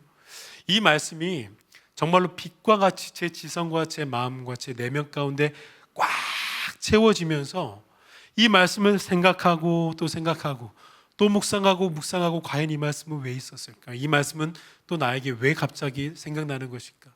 그렇게 묵상하던 중에요, 드디어 거부할 수 없는 하늘의 평강이 오기 시작하더라고요. 사도 바울은 왜 감사함으로 기도와 간구를 아뢰라고 할까요? 우리는 흔히 다 아는 대로 어떻게 염려할 것들이 해결되어지면 그때 감사를 하고 싶어 하잖아요. 그리고 우리가 감사의 제목으로 헌금할 때도 이런 것들을 해결해 주셔서 감사합니다라고 헌금을 하지, 하나님 이런 염려가 있습니다 감사합니다라고 헌금 올라온 적은 거의 못 봤거든요. 제가 목회하면서 우리의 일방적인 루틴은 그거잖아요. 그 염려의 제목들이 다 해결되면 감사 헌금, 이런 물질 하나님 앞에 바칠만 하지, 이게 우리의 쌩얼이지 않습니까? 그런데 사도 바울은요 분명히 이렇게 말을 하는 거예요. 감사함으로 하나님께 아뢰라고. 기도와 간구를 하되 감사함으로 아뢰래요. 감사하면서 기도하고 감사함으로 간구하래요. 사도 바울은 지금 무엇을 보고 있는 겁니까? 이 말씀을 보고 있는 거죠. 마태복음 7장 11절, 너희가 악한 자라도 좋은 것으로 자식에게 줄 줄 알거든 하물며 하늘에 계신 너희 아버지께서 구하는 자에게 좋은 것으로 주시지 않겠느냐. 사도 바울에게는 이 하나님의 선하심이 있었습니다. 하나님은 사도 바울의 인생뿐만 아니라 하나님에게 택한 모든 성도들의 삶 가운데 언제나 선하신 하나님, 그래서 결국엔 그분의 인도하심은 선할 수밖에 없다라는 이 신학의 고백이 있었습니다. 그래서 사도 바울은요, 성도 여러분, 염려의 거리가 있고 걱정의 거리들이 있습니까? 그거 하나님 앞에 기도하고 간구하려고 오셨습니까? 감사함으로 아뢰십시오. 그러면 여러분들의 생각을 마치 빌립보서는 감옥 옥중서신이에요. 지금 나를 지키는 저 간수들보다 더 하나님의 마음의 평강이 여러분들의 삶을, 생각을 지켜낼 것입니다 라고 간구하고 권면하고 있는 겁니다. 제가 이게 깨달아지면서 하나님이 저에게 말씀을 걸어오기 시작하셨습니다. 주의 성경의 말씀을 통해서 저에게 말씀을 걸어오기 시작하셨습니다. 아들아, 나는 너의 기도에 가장 좋은 곳으로 응답해주는 너의 아버지라는 것을 아들아 믿느냐? 라고 이렇게 하나님이 말씀 속에서 저에게 말씀을 걸어오셨습니다. 그때 하나님에게 고백했습니다. 네, 아버지 하나님 믿습니다. 저는 아버지 하나님에게 신실하지 못했던 적이 많이 있지만, 심지어는 기도하고 있는 지금 이 순간에도 신실하지 못하고 믿음이 없지만, 독생자 예수 그리스도를 아낌없이 내주신 그 아버지 하나님은 언제나 신실하심을 믿고, 아버지 하나님은 언제나 선하심을 믿습니다. 하나님, 저에게 늘 선한 것으로 주시는 아버지라는 것을 믿습니다 라고 이렇게 하나님에게 고백하기 시작했습니다. 그런데 여러분, 이 믿음이 이제 저에게 생기기 시작하니까요, 아버지 하나님은 선하시다라는 믿음이 생기기 시작하니까 그 믿음이 또 하나의 믿음을 만들어내더라고요. 믿음이 믿음을 만들어내요. 어떤 믿음을 만들어내냐면, 이제 앞으로 나에게 찾아오는 그 상황이 어떤 상황이 될지는 모르겠지만, 그 상황은 하나님이 나에게 주시는 가장 선한 선물이라는 믿음이 생기더라고요. 하나님에게는 지금까지 계속해서 이거 겹치지 않게 나를 인도해 주세요 라고 계속해서 응석 부리면서 기도를 했는데, 이제 그 믿음이 생기고 그 믿음에 믿음이 생기니까요, 이제 기도가 바뀌어요. 어떤 기도가 바뀌냐면, 이미 하나님은 선하시다라는 믿음이 생겼잖아요. 그리고 그 선하신 하나님이 나의 기도 가운데에 가장 선한 환경으로 인도하실 것이라는 믿음이 또 생겼잖아요. 그러니까 기도의 내용이 어떻게 바뀌냐면요, 아버지 하나님, 혹시라도 아내의 출산과 아버지의 임종이 겹치는 순간이 온다 할지라도 그 안에서 하나님의 선하심을 알게 하시고 하나님께 감사할 수 있는 마음의 여유를 허락하여 주십시오. 저에게 주신 은혜 저에게만 주시지 마시고 제 아내와 모든 가족들에게도 동일하게 흘러갈 수 있도록 주님 은혜 베풀어 주십시오. 그러니까 약간 좀 하나님 기뻐하시는 기도의 제목으로 조금 바뀌어지는 것을 제가 경험하게 됐어요. 여러분, 얼마나 큰 차이가 있는지 조금 아시겠어요? 이방인처럼 중언부언했죠. 그 어떤 때보다 열심히 했어요, 기도가. 그런데 아버지 하나님을 믿으면은요, 기도가, 죄송해요, 이 말이 틀린지 맞는지는 좀 잘 모르지만 그 기도가요, 이 긴장 속에서 열심히 나오는 게 아니라 조금 편안해져요. 많이 기도해야지 이 다급함이요, 좀 없어져요. 주님이 가장 좋은 것을 주실 줄은 믿습니다. 결과가 어떻게 됐는지 저에게는 중요하지는 않지만, 하나님이 저희 가정 가운데 그리고 저희 부부 가운데에 선하신 하나님께서 주신 선하신 결과는 아버님께서 먼저 소천하셨고, 아버님의 장례가 끝나고 바로 그 다음 주에 저를 쏙빼 닮은 딸아이가 세상 밖으로 나오게 되었습니다. 저희 부부는 믿습니다. 그때 그 상황이 하나님이 우리 부부에게 그리고 우리 가정 가운데에 주신 가장 아름다운 축복이라고 저는 믿습니다. 지금도 믿습니다. 그리고 그때뿐만 아니라 앞으로 걸어가고 있는 모든 상황 속에서 하나님은 가장 선한 것으로 우리를 인도할 것을 우리는 믿습니다. 이 신앙의 고백 흔들려 본 적이 없습니다. 그 기도의 일을 통해서 깊이 배운 것이 있는데, 기도는 우리에게 찾아온 그 어마무시한 상황을 바꾸는 힘이 물론 있기는 있지만, 기도의 진짜 아름다운 묘미는 그 상황에 처한 내 자신, 정말로 죄의 그 쓴뿌리가 있어서 지독하리만큼 변하지 않았던 내 자신을 변화시키는 힘이 기도에 있다는 것을 그때 좀 깨닫게 되었습니다. 여러분, 기도는요, 정말 변해야 되는 그 무엇인가를 변하게 합니다. 예수님의 기도를 한번 보시기 바랍니다. 예수님의 기도는요, 그 핏방울같이 진한 그 상황이 가벼운 땀방울로 변한 것이 아니라, 예수님에게 있었던 그 육신의 가벼운 땀방울을 진한 핏방울로 바꾸어내는 기도를 하셨습니다. 그러니까 기도는 진짜 변하게 할 것을 변하게 하는 겁니다. 예수님에게 있어서는요, 진짜 변해야 되는 게 그 땀을 피로 바꾸는 피의 사역이었습니다.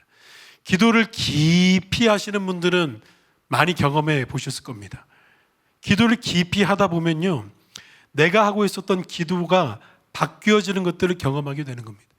주님, 저를 회복시켜 주십시오. 주님, 제가 회복되어지기를 원합니다. 회복되기를 원합니다. 주님의 회복을 원하시잖아요.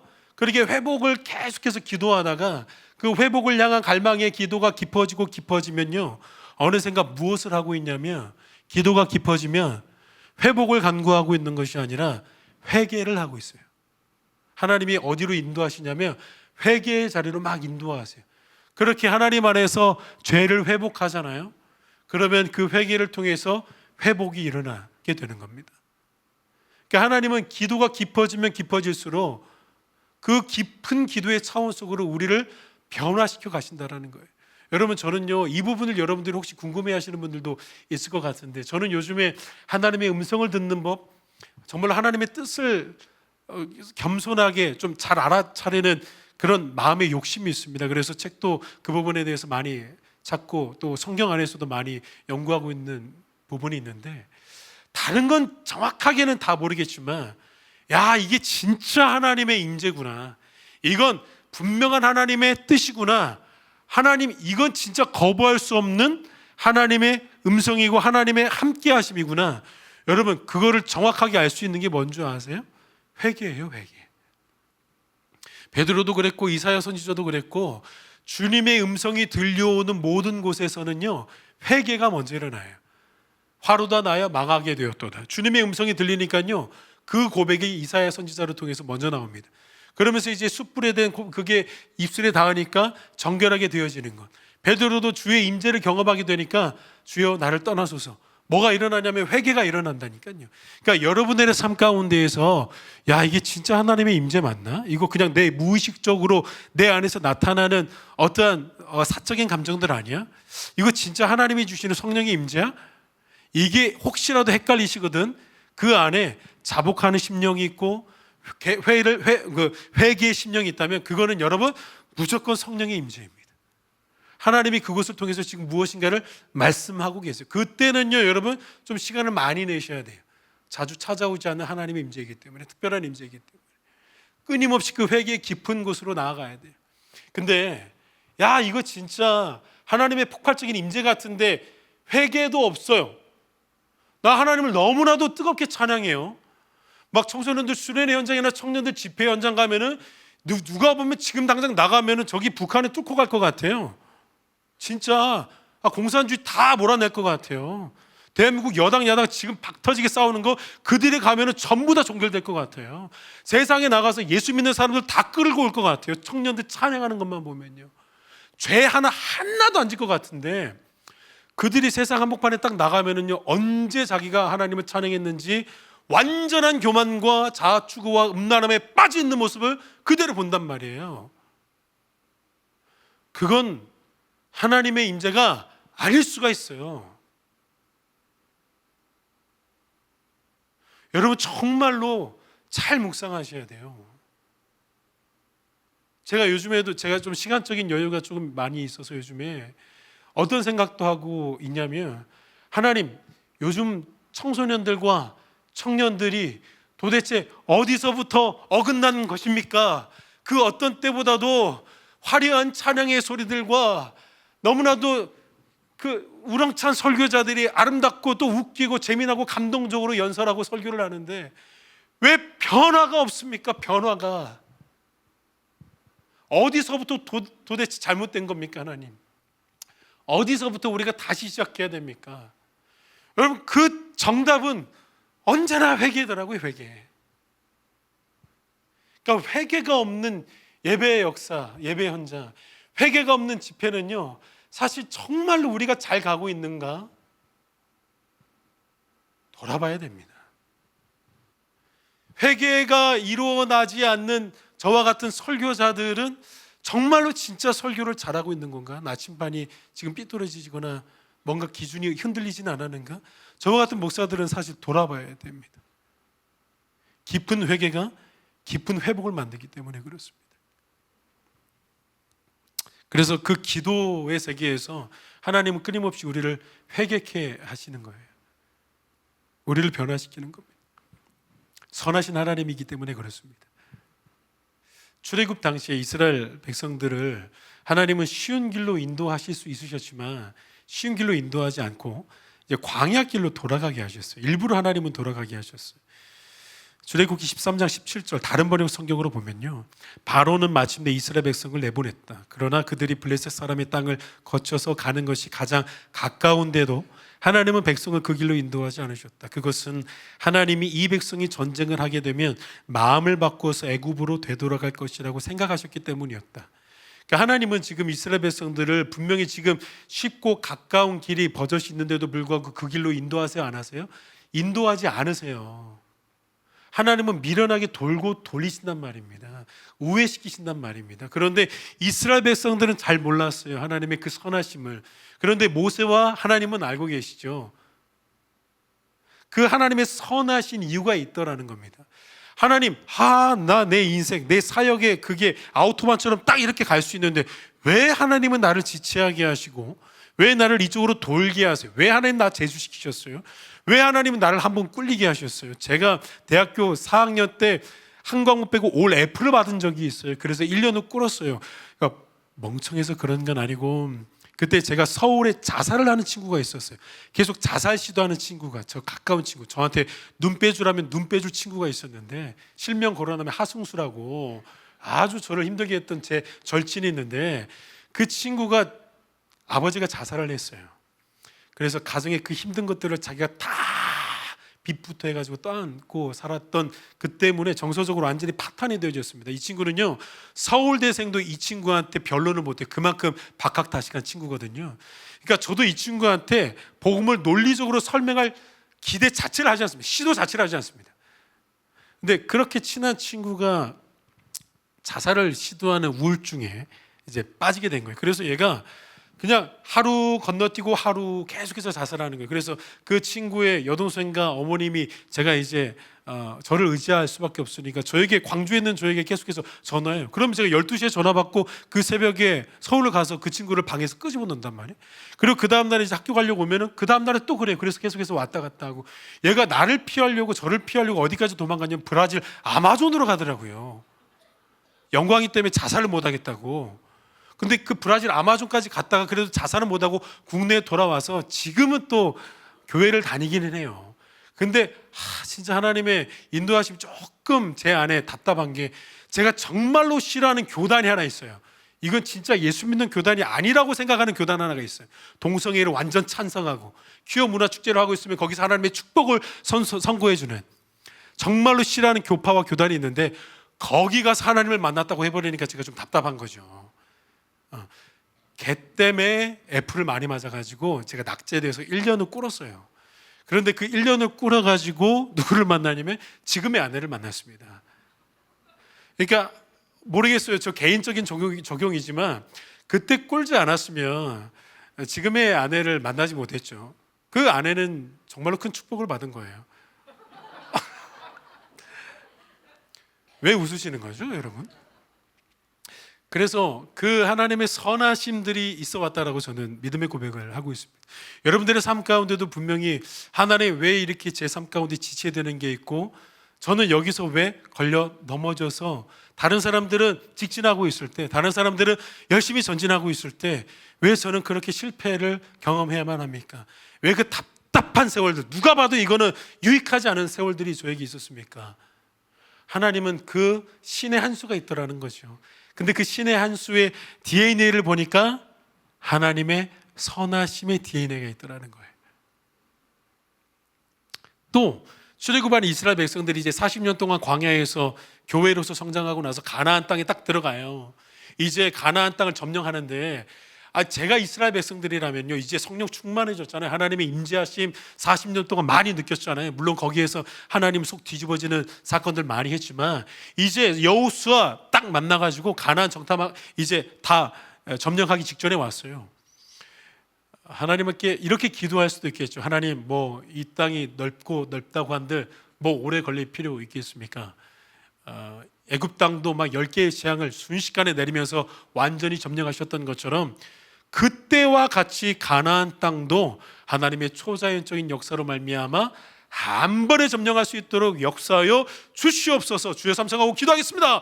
이렇게 하면 좋을 텐데, 하나님은 이스라엘 백성들에게 가나안 땅을 점령시켜 주실 때에 그렇게 애굽 땅과 같이 점령을 시키지 않으시고, 말씀을 보니까요, 내가 왕벌을 내 앞에 보내리니 그 벌이 히위 족속과 가나안 족속과 헷 족속을 내 앞에서 쫓아내리라. 그러나 그 땅이 황폐하게 되므로 들짐승이 번성하여 너희를 해할까 하여 1년 안에는 그들을 내 앞에서 쫓아내지 아니하고 네가 번성하여 그 땅을 기업으로 얻을 때까지 내가 그들을 네 앞에서 조금씩 쫓아내리라 라고 말씀을 하고 계시는 거죠.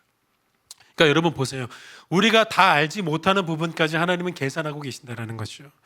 우리는요, 들짐승, 뭐 이런 걸 신경 써, 이런 거 신경 쓸 건더기도 안 되죠. 그런데 하나님은요, 무한한 경영을 하고 계시는 지혜로우신 하나님은요, 우리가 그렇게 간과해서 그 간과한 게 우리의 삶 가운데 큰 가시가 될 것을 알고 있기 때문에 조금씩 우리를 성장시킨다라는 겁니다. 그러니까 이 하나님의 선하심을 찬양합니다. 우리는 이 구약의 기록들을 통하여서 사도 바울이 말한 대로 반면교사 삼아야죠. 그것을 기록하신 이유는 우리로 하여금 똑같은 실수를 범하지 않도록. 우리가 똑같은 실수를 범하는 건 뭐예요? 고백이잖아요. 고백. 어떤 고백? 하나님 선하신가? 왜 하나님 이렇게 답답하게 우리를 인도하시지? 염려하는 실수들, 하나님의 선하심을 믿지 않는 그 믿음 없는 실수들을 반복하지 말라고 구약의 이 사건들을 성경의 저자들을 통해서 우리에게 읽혀주고 있는 것 아닙니까? 그러면 적어도 우리에게는 염려가 없어야죠. 하나님의 선하심, 우리를 인도하신 하나님의 인도하심이 신묘막측하다라는 것을 고백해야죠. 우리의 눈으로 봤을 때는 엉망진창이고 우리의 눈으로 봤을 때는 전혀 진보적이지 않은 삶의 모습인데, 하나님의 눈으로 봤을 때는 완벽하다, 들짐승까지도 하나님은 헤아리고 계신다, 이 믿음의 고백이 우리에게 있어야 된다는 사실입니다. 여러분, 그래서 우리는 성경을 통하여서 무엇을 깨닫습니까? 우리가 염려하는 그 염려가 참 부질없다라는 것을 깨닫게 됩니다. 그리고 우리가 염려한 대로 흘러가지 않습니다. 우리가 1년 후에 염려했던 거 사실 찾아오는 거 거의 없습니다. 근데 찾아오지도 않은 그 염려를 우리는 미리 염려해서 우리의 몸에 잘못된 증상들을 일어나게끔 만드는 어리석음이 우리에게 있죠.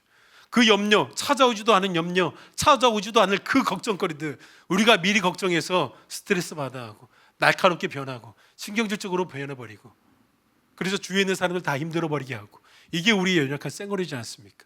우리가 염려한 대로 흘러가지 않습니다. 내일 일은 내일이 염려하래요. 내일은 내일의 것이고 우리의 것이 아니니까 내일이 염려할 거래요. 주어가 내일이래요. 우리가 주어가 아니래요. 우리는 염려를 붙들 주어가 아니라는 거예요. 우리가 염려한 대로 흘러가지 않습니다. 하나님의 선하심대로 성도의 삶은 흘러가게 되는 겁니다. 그래서 여러분, 중요한 게 뭐냐면, 우리가 염려를 안 할 수는 없지만 염려를 맡겨야 되는 것은 선하신 하나님의 자녀들로서 선하신 하나님에게 보여드려야 되는 순종의 영역입니다. 저는 이 말씀이 여러분들에게 좀 깊이 새겨졌으면 좋겠습니다. 염려를 아예 안 할 수는 없습니다. 그러나 염려를 맡기는 순종의 모습은 예배자인 저와 여러분에게 반드시 있어야 되는 겁니다. 여러분, 어떤 신학자가 이런 말을 했어요. 한 번의 순교는 쉽지만 일상의 순교는 어렵다고. 맞아요. 여러분, 그 어떤 극적인 상황 속에서 한 번의 순교는 그냥 어떤 이상한 도파민 때문에 내가 주를 위해 죽겠습니다, 이건 쉬워요. 이게 쉽대요. 물론 그것도 어렵지만, 근데 이것보다 더 어려운 순교가 있는데 일상의 순교가 더 어렵다라는 겁니다. 그러면 이걸 조금 더 바꿔서 우리가 염려를 주님께 맡겨드려야 되는 것이 일상의 순종이라면 이 순종이 오히려 더 어렵습니다. 한 명뿐인 그 이삭을 바치는, 약속의 자녀였던 이삭을 바치는 순종보다 매일의 삶 가운데에 하나님에게 믿음으로 반응해야 되는 게 더 어려웠다라는 게 아브라함의 삶을 통해서 증명되잖아요. 마찬가지입니다. 우리의 삶 가운데 뭐가 제일 어렵냐면 그 자그마한 순종들이 있잖아요. 이거 순종 안 해도 뭐 하나님 그렇게 서운해하시지 않을 거야라고 생각했던, 우리가 간과해버렸던 그 순종의 영역들의 바구니에 담겨져 있는 그 순종들이 있지 않습니까? 그걸 순종해야 된다라는 거예요. 그 순종에 순종이 쌓여서 순교적 순종으로 이어지게 되는 거예요. 전 저와 여러분이 염려를 맡기는 일상의 순종이 일어나게 되기를 축복합니다. 그 순종을 통해서 우리 하나님은 기도의 삶 가운데에 사도 바울이 느꼈던 마음과 생각의 그 평강, 그게 저와 여러분들에게 있게 될 거예요. 이 염려 잔뜩 가지고 기도할 때는 누리지 못했던 그 평강이 염려를 맡기니까 찾아오는 평강. 여러분, 이거 누가 좀 느끼시고 누가 좀 간증하시겠습니까?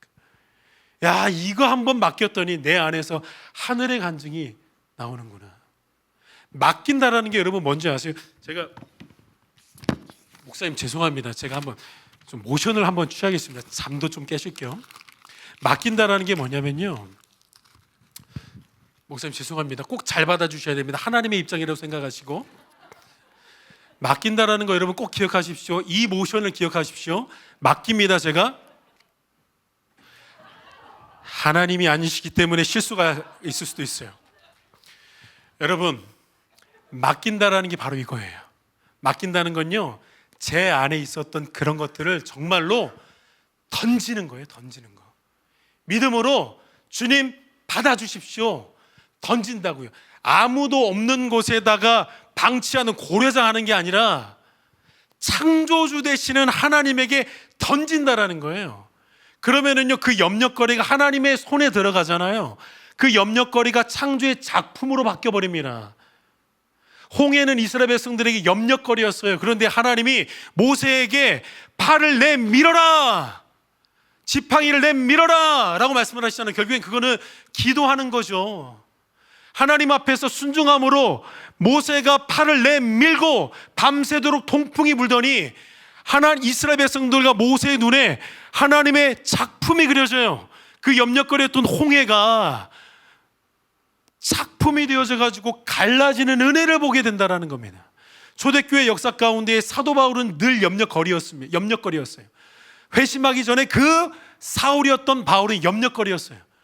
그런데 그 초대교회 성도들이, 그리고 특히 스데반 집사가 돌에 맞아 죽을 때에 그 스데반 집사의 옷을 사도 바울에게 줬다는 것은 결국에는 사도 바울이 증인에 되어서 사도 바울의 증언 때문에 지금 그 스데반 집사가 죽었다라는 건데, 스데반이 기도합니다. 저들의 죄를 그들에게 돌리지 마소서. 하나님, 저 사도 바울의 죄를, 저 염려 덩어리인 저의 죄를 저에게 돌리지 마십시오. 오히려 그 염려거리를 향해서 중보하니까 그 염려거리였던 사도 바울이 이방인들에게 복음을 전하는 그 선교의 지평선을 열어버리는 하나님의 작품이 되는 겁니다.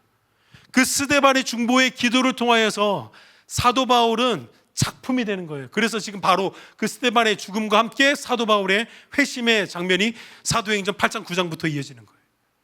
그러니까 우리가 염려거리를 우리가 가지고 있으면 그거는 독에 불과한데, 우리가 가지고 있었던 그 인간적인 염려, 그 작은 염려, 뭐 이거 가지고 하나님한테 던져, 하나님도 피곤하신데, 아니 그 염려조차 하나님에게 맡기면 뭐가 하나님에게 당첨돼 가지고 뭐가 하나님에게 간증의 거리가 될지, 작품의 거리가 될지 아무도 모른다라는 겁니다. 그래서 전 저와 여러분이, 기도하시는 저와 여러분이, 순결한 마음으로 하나님을 예배하러 오신 여러분들이 정말로 그 염려거리를 하나님에게 맡기시는 순종이 있게 되기를 축복합니다. 베드로전서에 이런 말씀이 있죠. 염려를 맡기라, 그는 우리를 돌보신다라고. 여러분, 대중목욕탕 가면 옛날에 이런 거 있었어요. 귀중품은 맡기십시오. 왜 맡기라고 말해요? 그거 도난 당하면 내가 책임지겠다고. 맡긴 물건에 대해서는 내가 책임지겠다고. 그런데 맡기지 않은 물건에 대해서는 나 책임 안 진다고. 여러분, 우리 하나님께서, 창조의 능력이 있는 하나님께서, 염려거리를 작품으로 만드신 그 존귀하신 아버지 하나님께서 동네 목욕탕 사장님만도 못하시겠습니까? 그래서 저와 여러분이 베드로 사도가 그랬던 것처럼, 그리고 모든 사도들과 믿음의 선조들이 그랬던 것처럼, 여러분들이 염려거리를 주께 맡겨서 그 염려거리가 간증의 작품으로 바뀌어지는 그런 귀한 은혜와 축복이 있게 되기를 축복합니다. 여러분, 그 초대교회 문헌들을 보면은요, 티테디오스라는 단어가 있었어요. 들어보신 분들은 많이 있으실 겁니다. 티테디오스라는 단어는요, 어떤 의미냐면 염려에서 해방된 사람이라는 뜻입니다. 그런데 초대교회 성도들은요, 자기 자신을 많은 사람들에게 소개할 때 티테디오스 잔, 티테디오스 폴, 그러니까 자기 이름 앞에 언제나 티테디오스라는 단어를 붙였어요. 그러니까 하나님을 만난 사람들, 예수 그리스도를 인격적으로 만난 사람들은요, 가장 먼저 이 정체성의 회복이 일어나요. 염려에서 해방된 사람, 그게 진짜 복음을 만난 사람들입니다. 여러분, 복음을 만났다라는 게 여러분 도대체 뭔가요? 우리가 예수 그리스도 안에서 복음을 누린다라는 게 뭡니까? 하나님을 아버지로 누리게 되었다라는 게 복음을 누리는 삶 아닙니까? 그러니까 하나님을 영화롭게 하는 삶은 무엇입니까? 하나님을 아버지로 더욱 누리는 삶을 살아가는 게 하나님을 영화롭게 하는 삶이지 않습니까? 염려를 우리 아버지께 다 맡기십시오. 그러면 그 믿음의 순종이 하나님을 영화롭게 할 줄 믿습니다. 마지막으로 킴 웍스라는 시각 장애인이었던 분의 글을 하나 읽어드리면서 말씀을 마무리하려고 하는데, 이분은 빌리 그레함 목사님과 함께 사역을 했던 한국인 아가씨였습니다. 근데 그분은요, 한국 전쟁 가운데 고아가 됐고 시각 장애인으로 살아갈 수밖에 없는 그런 사람이셨는데, 그분이 이제 미국으로 입양이 되어져서 훌륭한 부모님 밑에서 참 경건하게 잘 살아오셨습니다. 그리고 하나님이 특별하게 부르셔서 빌리 그레함 목사님이 집회를 나갈 때 언제나 킴 웍스 여사님도 함께 가면서 간증을 하고 귀한 선한 영향력을 끼쳤던 사람입니다. 근데 그분이 한 간증에서 많은 사람들이 있는 곳에서 이런 말을 한번 한 적이 있습니다. 이런 간증의 내용을 말한 적이 있어요. 그 간증의 글을 읽어드리면서 찬양으로 좀 나아갔으면 좋겠습니다. 그분이 이런 간증의 내용을 말했습니다. 사람들이 장님인 저를 인도할 때 저 100m 전방에 뭐가 있다고 말하지 않습니다. 단지 앞에 물이 있으니까 건너뛰라고 말하고, 층계가 있으니까 이제 발을 하나씩 하나씩 올려놓으라고 말을 합니다. 저를 인도하시는 분을 저는 믿고 한 걸음씩 걸음을 옮기기만 하면 저는 제가 가고자 하는 목적지에 안전하게 도착을 합니다. 하나님이 우리를 인도하시는 방법도 이와 같습니다. 우리는 10년 후를 알지 못합니다. 20년 후도 알지 못합니다. 오늘 무엇을 해야 할 것인가를 보이시는 그 하나님께 하루하루를 믿음으로 순종하면서 오늘을 살면 하나님은 내일을 인도하셔서 마침내 내 생애를 하나님이 약속하시고 계획하신 그곳에 도달하게 하실 것입니다. 여러분, 아멘이시죠? 우리가 하나님에게 보여야 하는 순종은요, 멀리 뛰는 순종이 아닙니다. 한 걸음 내딛는 순종입니다. 우리 주님이 우리를 그렇게 세밀하게 인도하고 계심을 믿습니다. 그래서 여러분, 이 시간에 내일 일은 난 몰라요 라는 찬양으로 좀 나아갔으면 좋겠는데. 감사합니다. 간단히 광고 2가지만 하도록 하겠습니다. 이제 플래도십을 같이 사역하고 같이 함께할 우리 발렌티어를 모집하고 있습니다. 싱어, 악기 여러 부분에서 모집하고 있으니까요. 우리 목사님에게 아니면 주위에 있는 팀원들에게 말씀해 주시면 우리 같이 예배자로 섬기면서 사역할 수 있도록 도와드리도록 하겠습니다. 다음, 저희 플래도십에서는 매주 우리 이 찬양과 악기와 이런 사역뿐만 아니라 기도로서 같이 예배를 세워갈 중보기도자를 모집하고 있습니다. 예배 전후 아니면 생활 가운데에서 기도를 함께 하실 우리 중보기도자를 모집하고 있으니까요. 호흡만 하실 수 있으시다면 가능하시니까요. 우리 많이 지원해 주셔서 하나님께 기도로 예배를 세워가는 여러분들이 되셨으면 좋겠습니다. 서로를 좀 축복하길 원하면요. 좀 주위를 좀 돌아보시면서 오늘 새로 오신 분들이 없나, 오늘은 여전히 그 자리에 앉아 계시나 서로 좀 축복하며 나아갑시다. 온유하고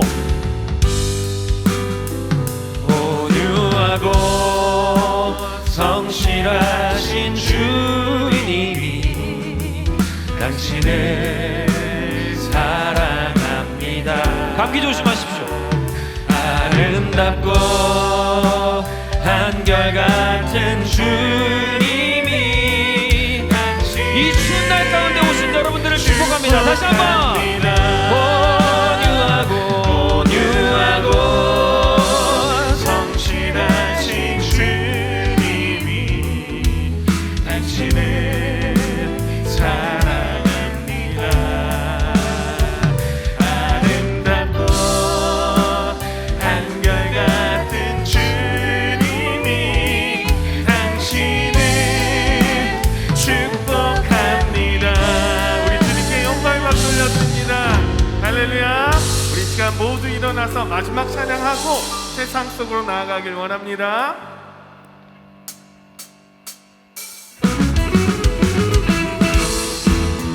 우리의 염려를 다 내려놓고 감사함으로 나아가길 원합니다. 여호와를 즐거이 불러 기쁨으로 주께 나가리. 여호와 하나님 주의 백성 기르시는 양이라. 여호와를 즐거이 불러 기쁨으로 주께 나가리. 여호와 하나님 주의 백성 기르시는 양이.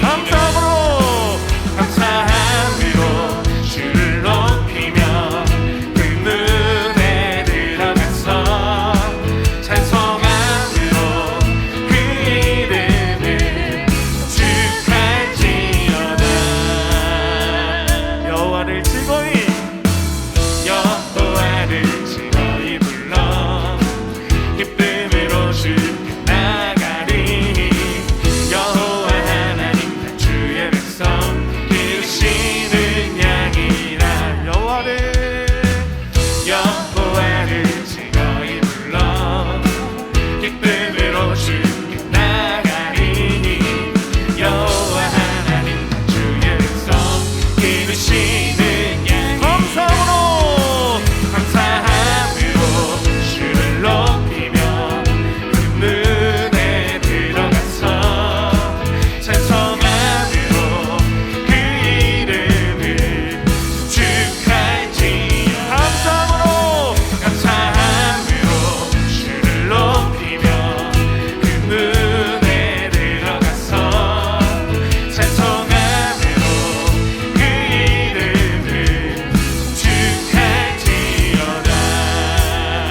주의 선함과 인자하심이 영원하고 주의 성실하심이 대대에 미치리로다. 주의 선함과 인자하심이 영원하고 주의 성실하심이 대대에 미치리로다. 감사함으로 주를 높이며 그 문에 들어가서 찬송함으로 그 이름을 축할지어다. 감사함으로 주를 높이며 그 문에 들어가서 찬송함으로 그 이름을 축할지어다.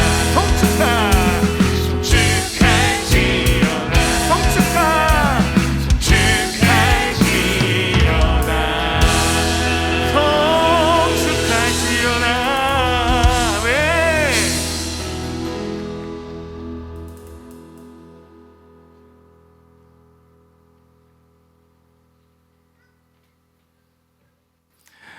이제는 예수 그리스도의 은혜와 하나님의 사랑과 성령님의 교통하심이 하나님을 예배하기 위해 뜨거운 마음으로 모인 주의 택한 예배자들 머리 위에, 그리고 염려를 내맡기고 하나님의 나라를 위하여서 전진하기 위해서 믿음의 한 걸음을 내딛는 주의 성도들 위에, 그리고 플랫 워십과 이곳 예은교회 위에 영원토록 함께 있을지어다. 아멘.